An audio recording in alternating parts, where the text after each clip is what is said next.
তাহলে আমরা কিভাবে মানছি তাদেরকে? পিতামাতাকে কীভাবে মানছি, আল্লাহকে কীভাবে মানছি, এবং আল্লাহ সুবহানাহু ওয়া তাআলা নবী রাসূল পাঠিয়েছে তাদেরকে কীভাবে মানছি, কোরআন হাদিস পাঠিয়েছে তাদেরকে কীভাবে মানছি? তাহলে আমরা কি বুঝলাম? যে আল্লাহ আমাকে পাঠালেন পিতামাতার হাত দিয়ে।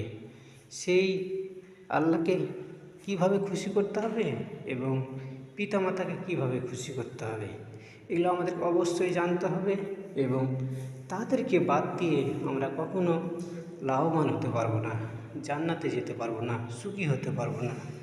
স্বামী স্ত্রীর সম্পর্ক দুজনের বেঁচে থাকার মহব্বতের শান্তির সম্পর্ক। তাই স্বামী স্ত্রীর সম্পর্কটাও মধুর সম্পর্ক। একে ওকে ভুল বুঝে আমাদের সংসার নষ্ট করব না। স্বামী স্ত্রীতে ভালো মহব্বত হাসি খুশি রেখে আমাদের জীবনযাপন করতে হবে এবং আত্মীয় স্বজন